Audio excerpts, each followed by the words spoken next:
Good afternoon. And thank you for welcoming me into your house this afternoon. I said to Reverend Carter when I sat down next to him that this type of hate is hard to understand. But if we're going to try to understand it, we have to talk about it, and we have to talk honestly about it. This hate didn't come from nowhere. This hate didn't just appear out of the sky.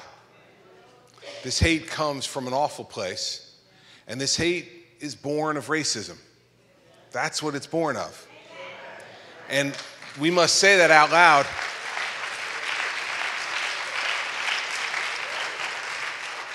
As hard as it is at times for those of us who don't have those feelings in our heart, to understand where they could possibly come from, we need to talk about it out loud.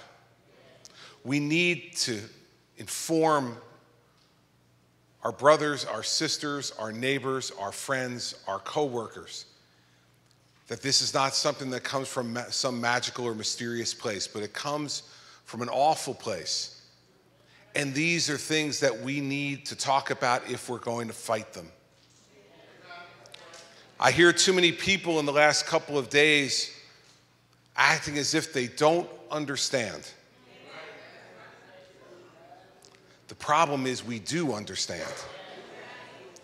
We understand that there are those among us who hate purely for the color of someone's skin.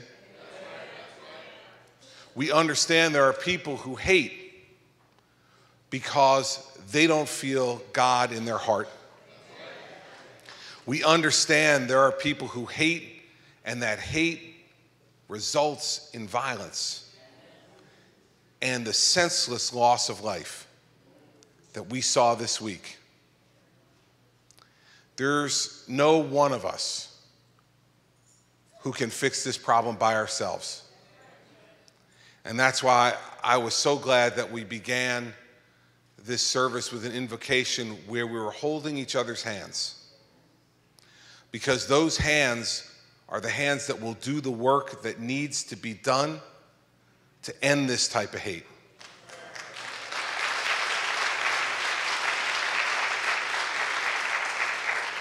And those hands have to be from every walk of life. Those hands have to be from every neighborhood in our state and in our country. Those hands have to be of every different color that God has put on this earth. Those hands need to be hands that are informed not only with love, but with strength. Because to get through this, we not only need love, but we need strength.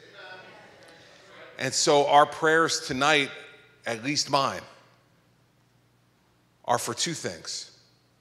The first is for our love and our strength to inhabit the bodies of the families of these victims so that they can get through the unimaginable sorrow that they must have felt after that phone call was received, that their loved one was senselessly killed because of the way God made them. The other prayer is for our country, a country that seems in so many ways to have come so far to put out the fire of hate that comes from racism, but which once again this week showed us there's a much longer journey still to walk. And we need to walk that journey together. Because today it happened at Mother Emanuel. But next week, it can happen someplace else where hate resides in someone else's heart. And so while I understand and appreciate the love and forgiveness that has already been shown by these victims and their families, I cannot comprehend how they put one foot in front of the other today with the loss that they feel. The only way I believe they do it is through the strength of our prayers and the grace of an understanding and merciful God.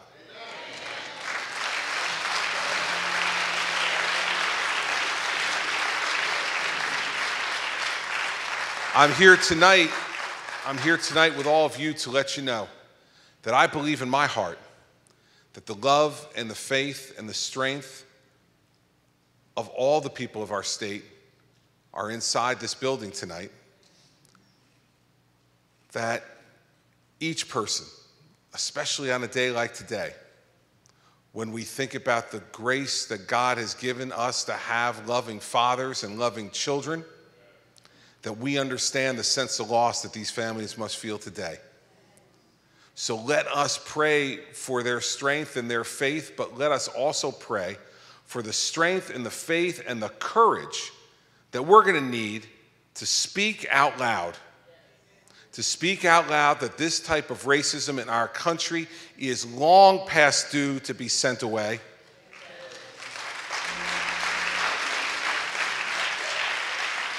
And that those people who live with this type of hate in their heart need to be called out. We need to shine a bright light on it. So if we shine a bright light on it through our voices and through our hearts, that's the first step we'll be able to take in defeating it and making sure that those hands that we held today will be a chain of strength that will protect our children and our grandchildren, our brothers, our sisters, our mothers, our fathers from the awful fate that these people befell this week at Mother Emanuel. Thank you for letting me come into your home.